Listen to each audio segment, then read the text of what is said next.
I'm James Hill. We are joined by a special gentleman. He is a HBCU Football Hall of Famer and one of the best wide receivers to ever play NFL football, pro football on Sundays. You also know him as a coach from Jackson State University and one of the best HBCU football players of all time from the Jackson State University. His name is Mr. Harold Jackson. Coach, first and foremost, I hope you and the family are safe and sound.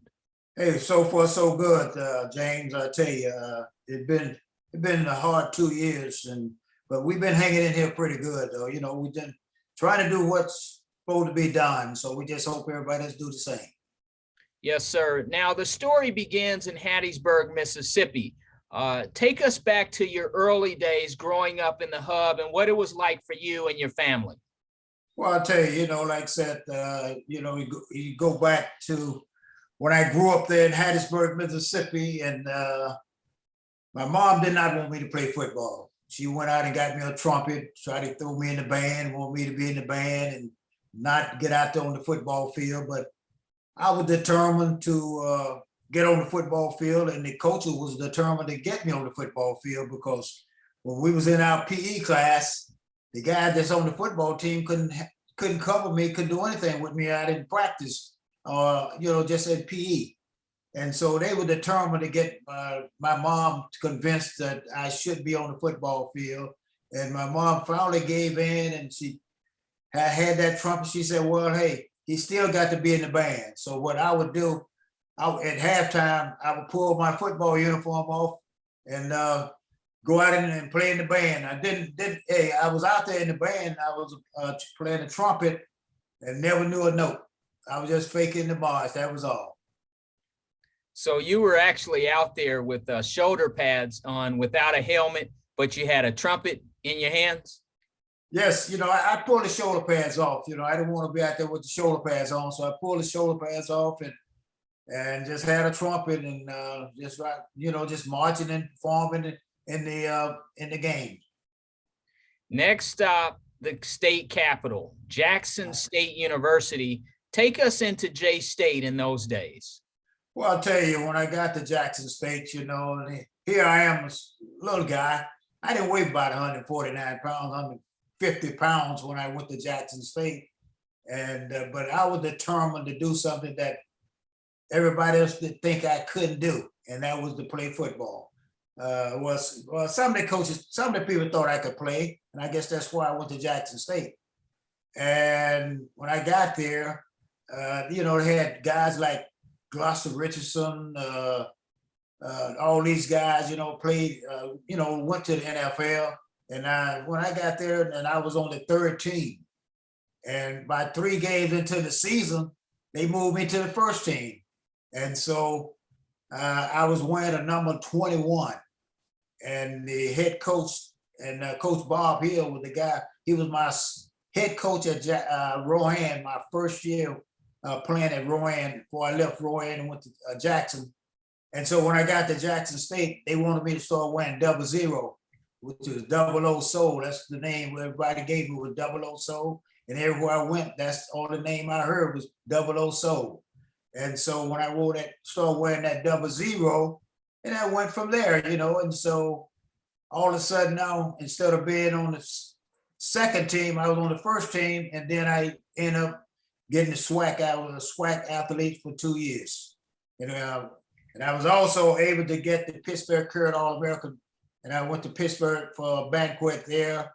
And so from that part on, it was history. Now, take us back to the SWAC in those days. We're hearing a lot of noise out of the SWAC right now, but in those days, you were one of the best players in the SWAC, all conference. Take us back to the SWAC in those days and how competitive it was. Well, I'll tell you what, when you're playing against teams like Grambling was the school in the SWAC, and then you had Texas Southern, you had Alcorn. Alcorn was a big rival for Jackson State.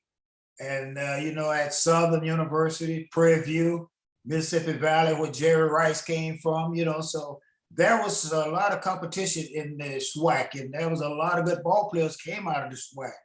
And unfortunate, it got to the point where when they went to 7-round draft choices, in which I was a 12th round pick, and that's when they had 17 round at that time.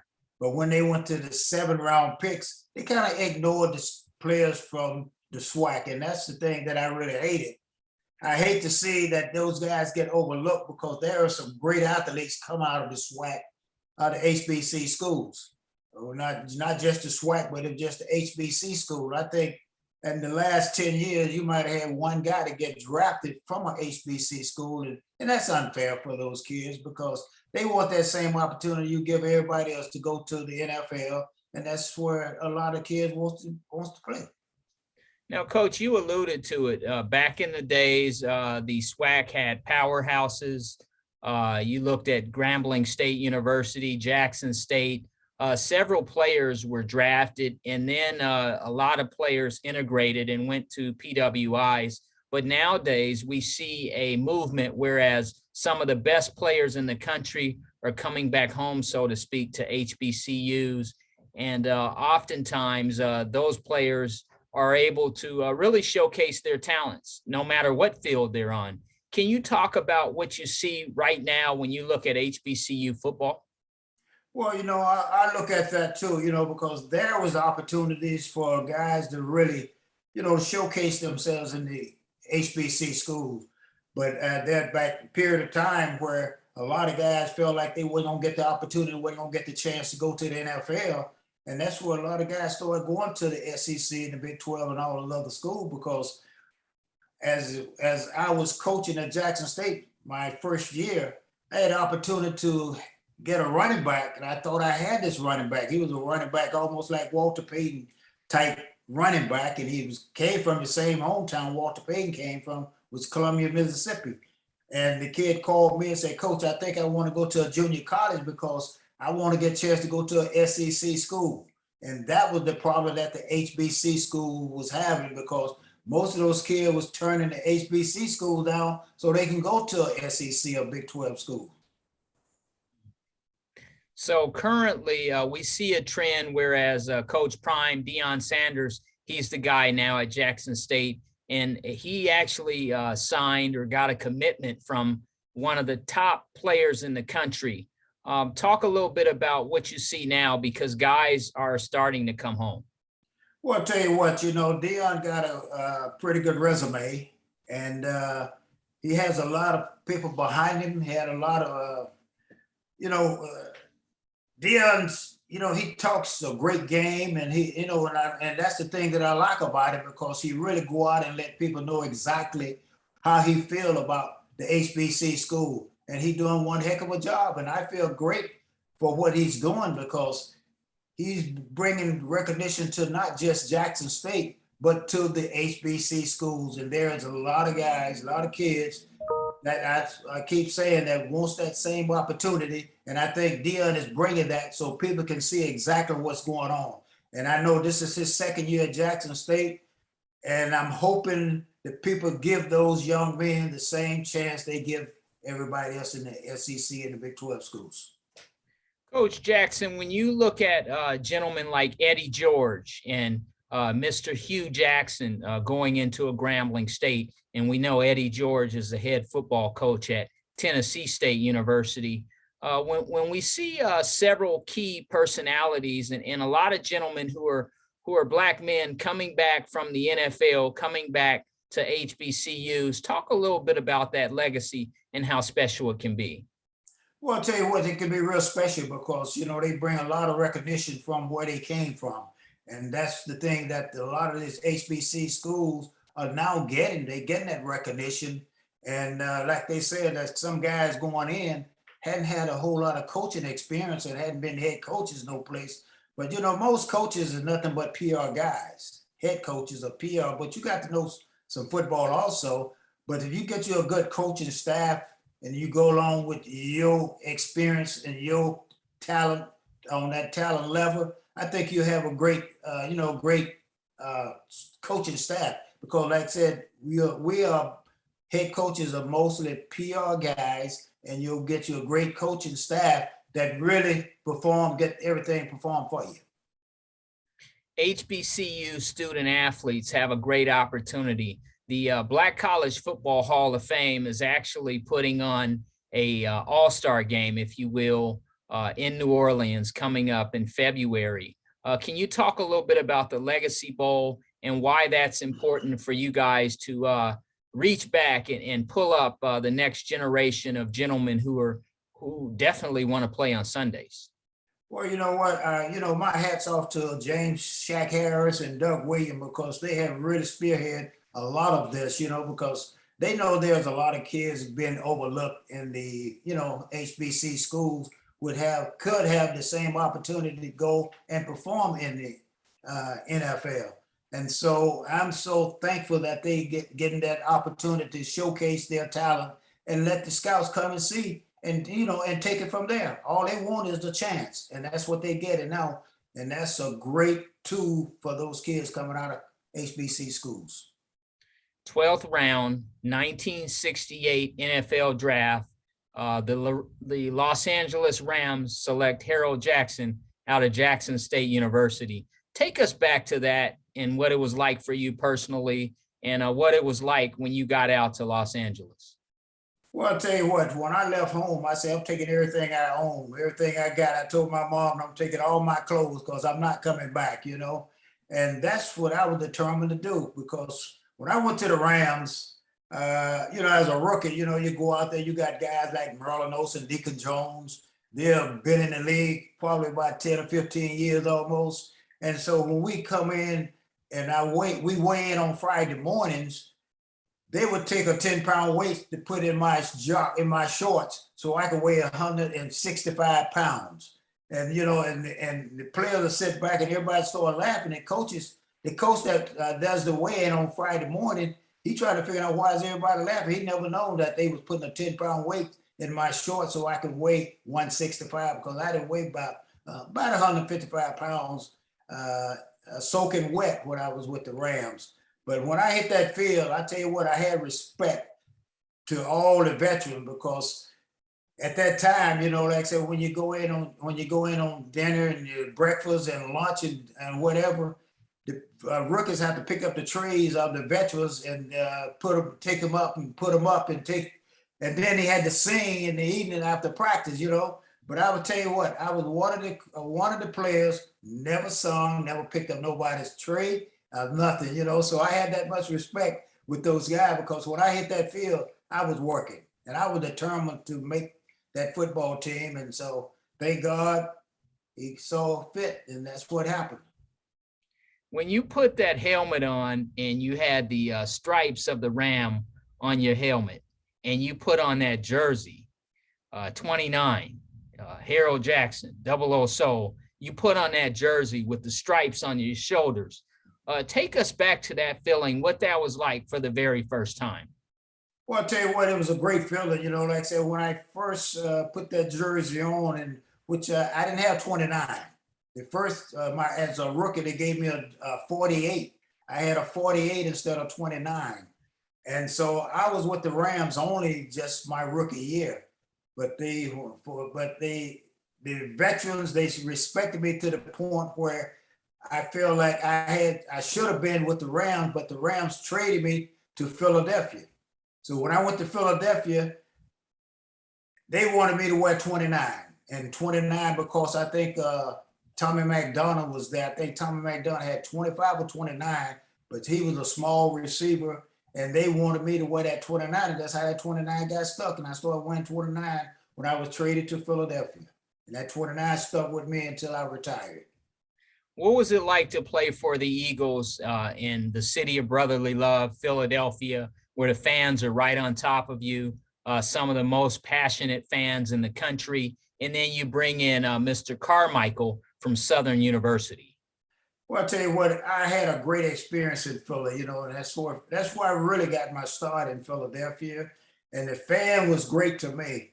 What they used to say, that the fans in Philadelphia, they boo Santa Claus. And I was one of the guys who was never booed in Philadelphia. And I really enjoyed playing for the fans in Philadelphia. And I guess the fans really would push me, because I don't think I played for myself. I think I was playing for the fans, because I enjoyed what the fan was doing for me. because when I was there for the 4 years that I was in Philly, I was doing appearances. I probably could have did appearance every night if I wanted to. And I think I made more money doing appearance than I made on my contract, so it was good to me. And the Philadelphia fan was really good for me. Take us back to some of those appearances. What kind of things that you were doing? Well, I would go out to department stores and sign autographs. I would go around to schools and talk to the kids and talk to high school kids, or go to the football team and talk to them.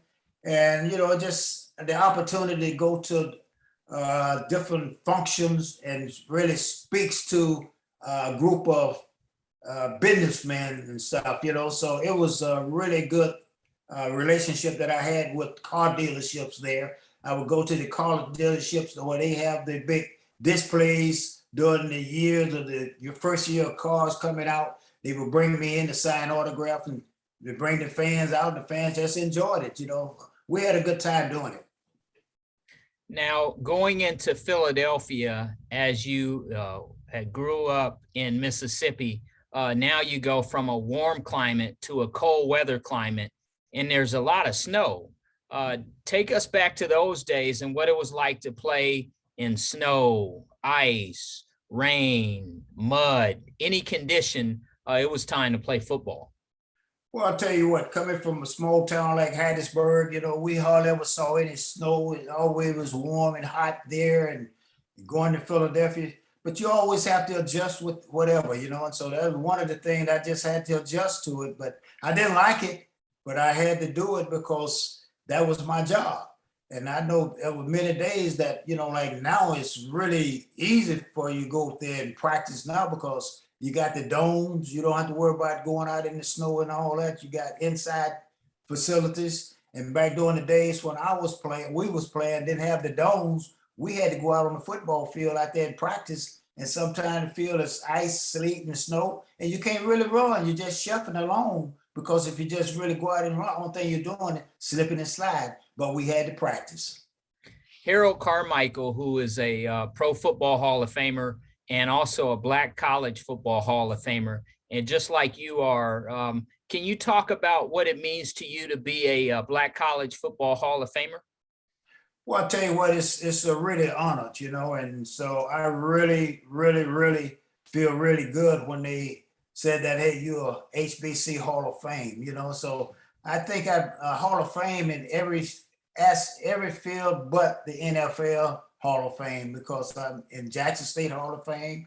I've been in Mississippi Hall of Fame. I'm in my hometown Hattiesburg Hall of Fame. I'm in the SWAC Hall of Fame. So there's not but one more left. And they got the HBC Hall of Fame. Now it's only one now left. It's the NFL Hall of Fame. And I'm hoping one day I get that before I get out of here. I think I will, because I got some folks really kind of pushing that thing now. If they keep pushing the way they're pushing it, I think I'll end up there before I leave here. How special would it be for you to go into Canton to the Pro Football Hall of Fame and see your bust and be memorialized there, and know that you would be amongst your peers, which you rightfully deserve when we look at your numbers? You know what? That's the good part about it, because you're going with that elite club and you're part of that elite club, and you thought you should have been there a long time in that elite club. So I would feel good about it if it happened before I leave here. And I know, like a lot of guys that's in the NFL Hall of Fame, some of those guys, I don't know how they can say, man, I thought you was in the NFL Hall of Fame already, but unfortunately I'm not, but they say, well, look at your stats. There's nowhere in the world that you shouldn't be, because the stats speak for itself.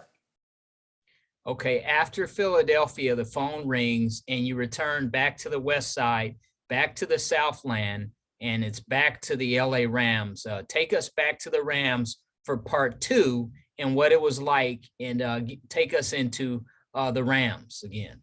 Well, I'll tell you what, when I went back to the Rams, Chuck Knox became the head coach at LA Rams at the time.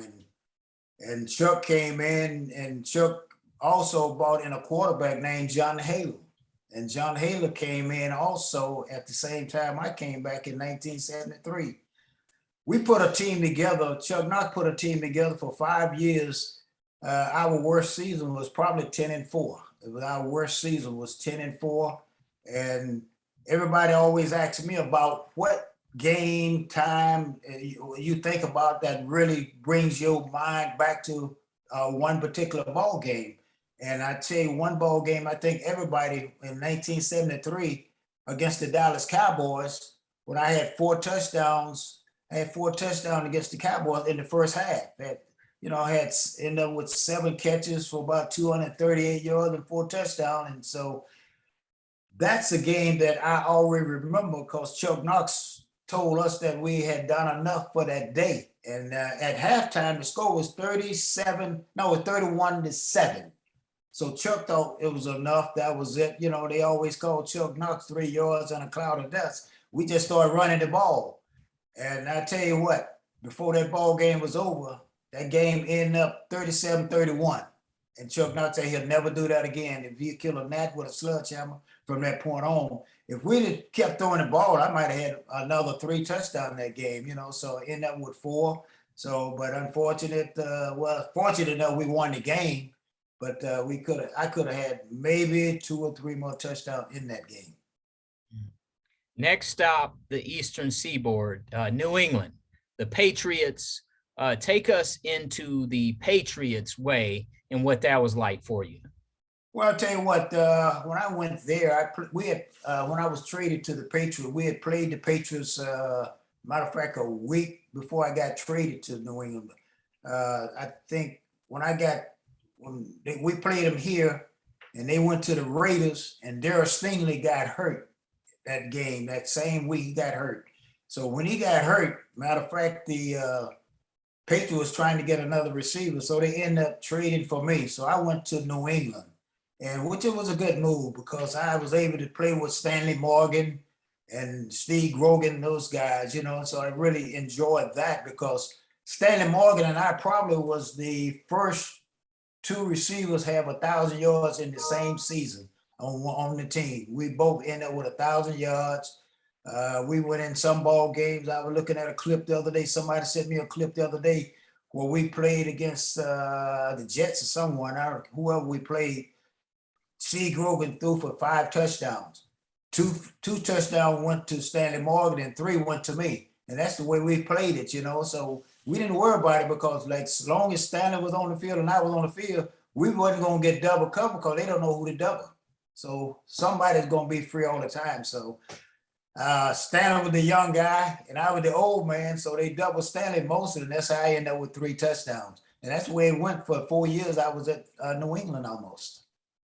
Next stop, the Minnesota Vikings. Then you go into Seattle. You play with the Seahawks inside the Kingdome, and then it's back on to New England. But just take us through Minneapolis and Seattle and back to New England.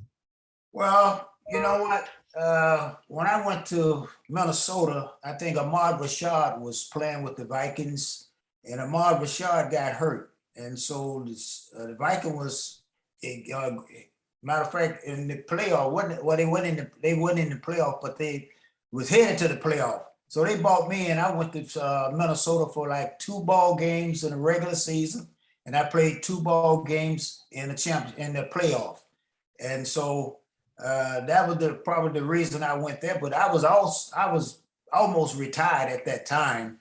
But since they wanted me to come, so I decided to go to Minnesota, and I spent those 4 games in Minnesota. And then when Chuck Knox ended up getting a job in Seattle, and when he got the job in Seattle, so I decided to go to Seattle up there and play in Seattle for a year. And when you think about retiring, and then somebody think you good enough to come, so that's why I went to Seattle, because Chuck Knox always said that Steve Logic and I was his top receivers, and if he had to pick his all-star team, it would be Steve Logic and myself. And so when I went to Seattle, I was there, and then Chuck Knox tried to get me to come back for my 17th season. And I told Chuck this was enough. I said, this is for a young man's game. So I could have went back to Seattle for 1 more year if I wanted to, but when it's time to give it up, because the guys have a tendency to start catching up with you, kind of catching, hitting you in the face and catching, you getting scars here and there. I know it's time to go home. The Patriots. What was that like to go back to the Patriots, and how special was that?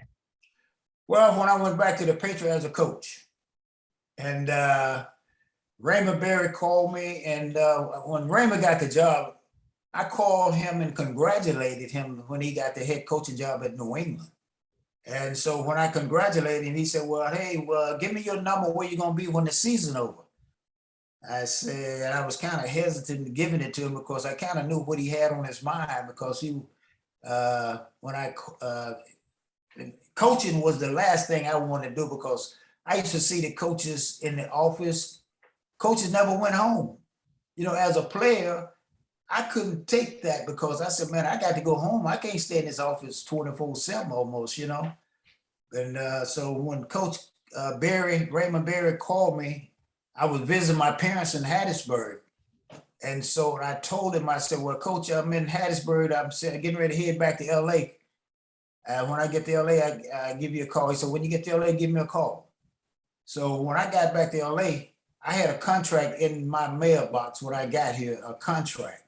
And so I talked to Chuck Knox. Chuck Knox, the one made up my mind. He said, Harold, said, go and give it a year because if you don't like it, just say, get out of it. He said, because football is, you know what that NFL means? Not for long. They don't remember you for long. And he said, well, go and give it a year. If you don't like it, get out of it. So I called Coach Berry and told him what I was going to do. And I said, well, I would think about it and I'd call you. So when I hung up, Coach Berry hung up and called me back with 30 minutes and said, this is what I'm going to be able to pay you. I'm going to be able to pay you this amount of money. I said, okay, Coach. I said, well, I'll call you in a few days and let you know. He hung up, and about 35, 40 minutes later, he called right back. Said, have you thought about it? Said, that's the way Coach Berry, he was kind of jokester like, you know. I said, no, Coach, I hadn't thought about it yet. So, and the next, about 2 or 3 days after that, that's when I talked to Chuck Knox, and Chuck Knox told me, said, go on, give it a shot. So I called Coach Berry back and told him that, Coach, I think I'm going to do it. And he said, okay, if you're going to do it. And he gave me an assignment right then. Cedar Jones, Mrs. Stephen Starr was one of the receivers at New England. And he said, Stephen Starr in Lake Charles, Louisiana. He said, I want you to go by and see Stephen Starr in Lake Charles. He says, Stanley Morgan is in Memphis, Tennessee. I want you to go by and see Stanley Morgan. Cedar Jones is in North Carolina. I want you to go by and see Cedar Jones in North Carolina. And he said, Irvin Fry is here in New England. So when you get here, Irvin Fry, you can see Irvin when you get here. And so that's how I got started as a coach. And once I got to New England, met with Irvin Fry and everything, and I had 3 paychecks sitting on my desk when I got there. So I said, hey, it ain't too bad. So I went right into coaching after that. That was it. Coach Jackson, I'm going to read off some of the stops you've been blessed with during your coaching resume, and you can share comments on each stop. North Carolina Central, assistant coach. Take us into the Eagles. Well, you know what? The head coach at that time was Coach Henry Lattimore. And Coach Henry Lattimore was my track coach, and he was also the defensive back coach at the Jackson State when I was going to school at Jackson State. So when I was doing the all season, he called me, and I was kind of like didn't want to do anything at the time. I just kind of want to relax and kind of rest a little bit. And he called me to come down, and I went down and worked with his wide receivers, and I was there with him a year, just kind of blowing the dust off, kind of doing something, you know, kind of kept myself busy. And so I just went down to North Carolina Central and worked with his coordinator and the wide receivers. New Orleans Knight, 1991, offensive coordinator. Well, that job, a guy they called Eddie Kayet. I don't know if you heard of that man, Eddie Kayet. He was head coach at New England, Philadelphia for a couple of years, and he played in the league for a few years. And he ended up getting the head coach at New Orleans Knight. And he called me and said, look here, I would take this job if you be my offensive coordinator. And I told him, I said, well, coach, let me think about it. Like all these jobs was coming up and I had to think about it because I didn't want to just jump into something and didn't think about it. So when I decided to do it, and he said, well, since you're going to take the job, I'm gonna be the head coach there. So he ended up being the head coach, and I ended up being the offensive coordinator, and that's how that got started. So we was there. We was there what 1 year with the New Orleans Knights, and we both ended up getting the job after that with the Tampa Bay Buccaneers. Tampa Bay Buccaneers, the wide receivers, they need you. Take us into Tampa Bay. Well, I'll tell you what, I enjoyed that. Sam Weiss was the head coach. Sam is dead and gone now, man. My prayers go out to him and to his family. And he called me, and I met him up in San Francisco. And we sat down and we talked about the job. And he asked me, did you want to coach? Did I want to coach? And I said, yeah, I would love to. And so I ended up coaching with Tampa Bay Buccaneers wide receiver for 2 years. Had Mark Carrier, and I tell you what, he was a pretty good receiver. And Mark Carrier, and slipping my mind with a couple of guys there, that I had there. And I enjoyed those years that I had with Tampa, because like I said, Tampa was on the move, trying to get back to where they used to be. And so once Sam got everybody in and got the players in and all that stuff, and so we used to have those mini camps, and Sam used to have us involved with, as coaches, involved with the players and try to get for almost like a family relationship. He wanted that kind of relationship with his players and his coaches. Virginia Union University assistant coach. Take us into that experience, HBCU. Well, I'll tell you what, the guy that was at North Carolina Central ended up getting the job at Virginia Union. And I also went there, just worked for the off season with him, and then ended up coaching with him for the season. And that was just like one of those stops, just going in and out, because I wasn't doing anything, just gave me something to do. So I went there during that season to help him out as a wide receiver coach. And while I was there, it was unfortunate. They was trying to get me as the head coach. The AD and the president was trying to get me as the head coach at Virginia Union. But I told him I couldn't do that, because you got to realize the guy that I came up here to work with is just like a father figure with me. And I couldn't come up there and be talking about a job and they gonna fire him and give me his job. And so I couldn't do that. So when I went to them and we talked about it, and I just told them I wasn't gonna do it no way, because I just put, when we talked, I kind of set the price a little bit out of range. I know they wasn't gonna do it. They wasn't gonna match it. They told me they had to think about it. When they thought about it, I was in my car heading down 95 here to Mississippi. Next stop, Benedict College, the head football coach. Take us into Benedict. Well, I'll tell you what, Benedict was it was a really good spot for me. And I enjoyed working with Benedict, because that was a place that they didn't have a football on campus. I went and spent $50 at the sporting goods store just to bring a football on campus. They didn't have no football, no equipment, no nothing. So when I got to Benedict, I had to put everything together. I had to put a team together, had to put equipment together, had to put my coaching staff together, had to put my trainers together, had to do it all.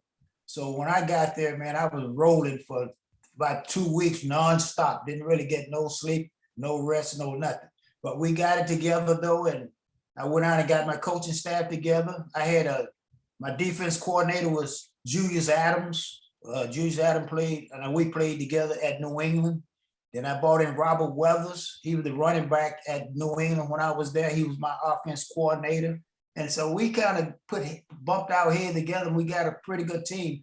Our first year we was five. I think we played 9 games. We ended up 5-4 that first year. So, and then the second year we ended up similar to the same thing. And then the New Orleans Saints came. The New Orleans Saints came about, and I did not want to leave Benedict because I thought Benedict was a great spot for me, you know, and I enjoy working with the young men there. I enjoy working with the president of Benedict College. He kind of gave me my ropes to without anything I wanted to do, try to get it done. But the unfortunate thing about that, the New Orleans Saints, with Mike Dicker was the head coach in New Orleans. And the reason I took that job because of my parents. My parents was getting up in the age, and I'm from Hattiesburg, and this give me some time to spend with my parents. And so it was tough leaving Benedict because the president came to me and told me, said, Coach, what can we do to keep you? And I just told him, I said, prayers. I said, you know what? I hate to do this because I said, the only reason I'm going to leave here because of my parents. I said, my parents getting up in age and it's giving me some time to spend with them.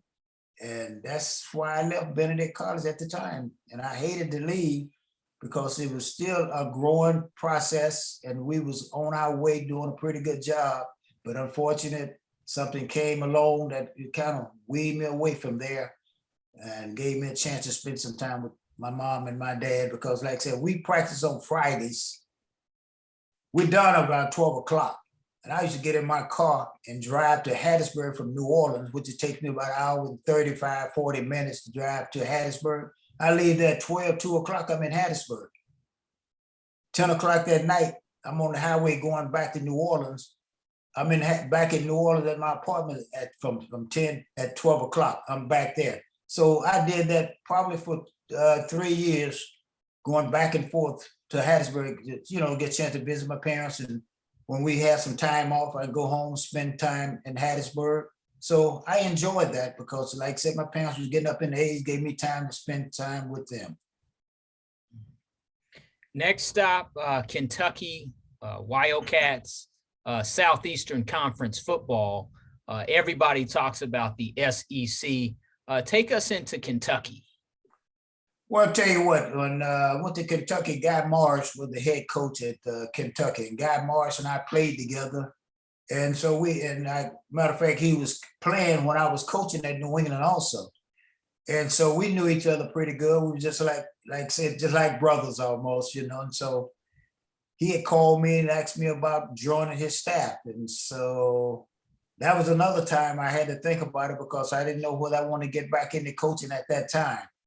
But he kind of stayed on my back just like Coach Raymond Berry did about coming to coach his wide receivers. So I ended up doing it and enjoyed it. You know, I really had a good time doing it. And we didn't win that much there at Kentucky. And he got the job at Baylor and he picked up 10 families and moved them from Kentucky to Waco, Texas. And so, like I said, I was in Waco for about 4 or 5 years and enjoyed Baylor. We got there and really had a pretty good steam going. We just didn't win like we should have. Hartford Colonials and the Sacramento Mountain Lions. What were those experiences like for you? Well, you know, there was that United States Football League, and Turk Schoner was the one up in Sacramento Mountain Lions. Matter of fact, Turk had passed away a few years back, so he's dead. And then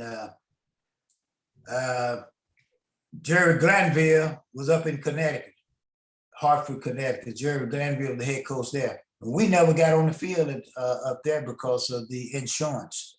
And, you know, because you had that workman's comp insurance and all that stuff going on. So we was there for about, 20 days.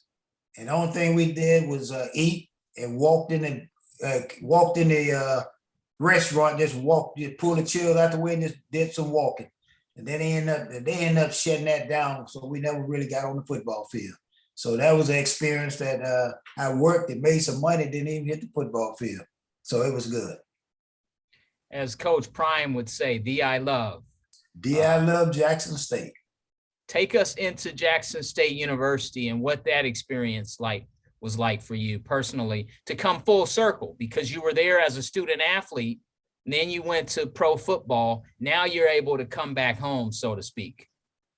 Well, you know what? I enjoyed the time that I was when I went back to Jackson State. I really had a good time back there at that time. My thing was that I wanted to put something back into the guys that people put into me. Someone put something into me, and I wanted to put something into them. And it wasn't just football, it was the love that I had for the game, the love that I had for them, and what I wanted them to do. Like I would tell them all, I said, football is a great tool. If you can catch on with football and make a life out of football, make a living out of football, I said, it's great.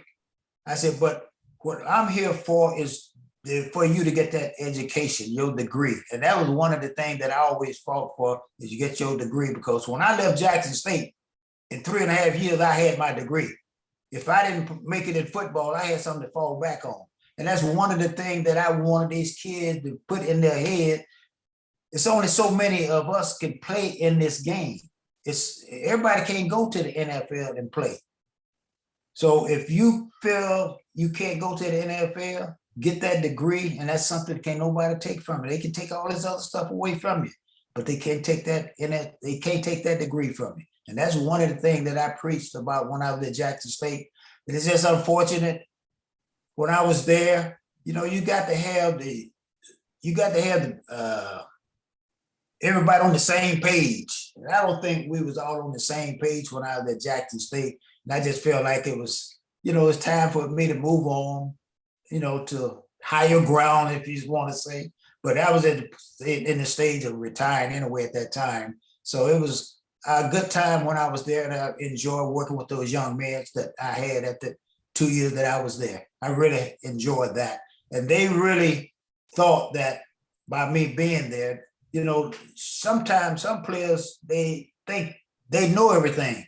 But these guys, man, they try to take in everything that you was telling them, everything that you was teaching them, they would take it in.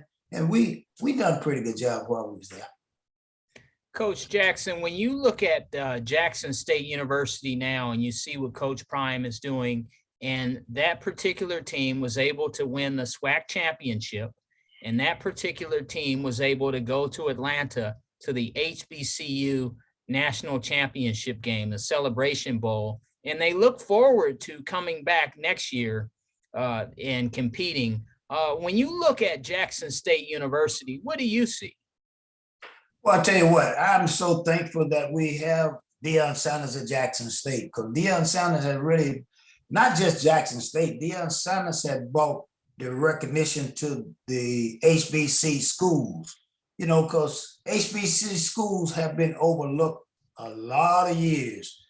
Now they're seeing, and I'm just hoping what Deion have done for the last 2 years at Jackson State, I just hope it's a carryover for the next years to come, because he has done a good job. You know, he generated money for the SWAC, not just Jackson State. He generated money for the SWAC schools. And that's one of the things that my hat's off to Deion. Like I said, I tried to call him, congratulate him when he first got the job. But, you know, as a coach, you know, so busy, you don't have time a lot, because I know when I was coaching and whatever, people call me, and by the time I get to him, it'll be almost a year. So I'm going to try to catch up with him and congratulate him for the season that he just had, and congratulate him for what he's doing, because he's not just Jackson State. He's recognizing this HBC University. Coach, when we look at your body of work as a player, 5-time Pro Bowler, 69, 72, 73, 75, and 1977, first team All-Pro 1973, second team All-Pro in 72 and 77, two-time NFL receiving yards leader in 1969 and 72, NFL reception leader in 1972, NFL receiving touchdowns leader in 1973. I can go on and on and on and on. But when we think about this accomplishment, it looks like a resume that will get you into Canton, so to speak. Can you speak about your accomplishments and what it's like to put in that kind of work? Well, I'll tell you, it was a lot of hard work, you know, and it was something that you got to make up in your mind. This is what you want to do. And like I always tell the young men, I said, you got to make sure, a lot of people out there say what you can't do. The only person say what you can't do is who? It's you. Look in that mirror and point that finger, you point it right at you. And that's the way I felt about my own career, because I wasn't gonna let nobody tell me what I couldn't do. And I knew what I could do, because I didn't think nobody out there on that football field could cover me. And I thought I was just as fast as anybody else out there. And I thought I caught the ball pretty good. So all I had to do was go out there and do what I feel like I had to do and just work on it, worked on my tools and work on my experience, what I was doing on that football field. And I thought that was what got me over to where I am today. 10,372 receiving yards. You look at 579 receptions, and you look at 76 touchdowns. When you think about these particular milestones, and you look back, what goes through your mind? Well, you know what? I thank God and for what happened. And I was telling someone the other day, I said, I wish they were throwing the ball the way they're throwing it now, because we went in some ball games, especially with Chuck Knox, and they called Chuck Knox 3 yards in the cloud of dust. We went in some ball game, we threw the ball 12 times a game. And they throw that ball now 65, 70 times a game now. And I said, yeah, unfortunate. I said, not unfortunate, but it was good when we played. All I want to do is catch 3 of those 12. If I catch 3 of those 12, I'll be okay. And that's what happened. But like I said, they throw the ball all over the field right now, man. They come on the field throwing it. And when you, with a situation like in our situation, we just ran the ball instead of throwing it as much as we did. Coach Jackson, give us 2 great memories. Give us a HBCU memory, and then take us back into the NFL experience on Sundays. Well, I'll tell you what, I have to go back to my days at Jackson State, when I was at Jackson State, and they had this song, Double O Soul. And they would introduce everywhere we go almost. They would introduce everybody almost. And then when they get to me, the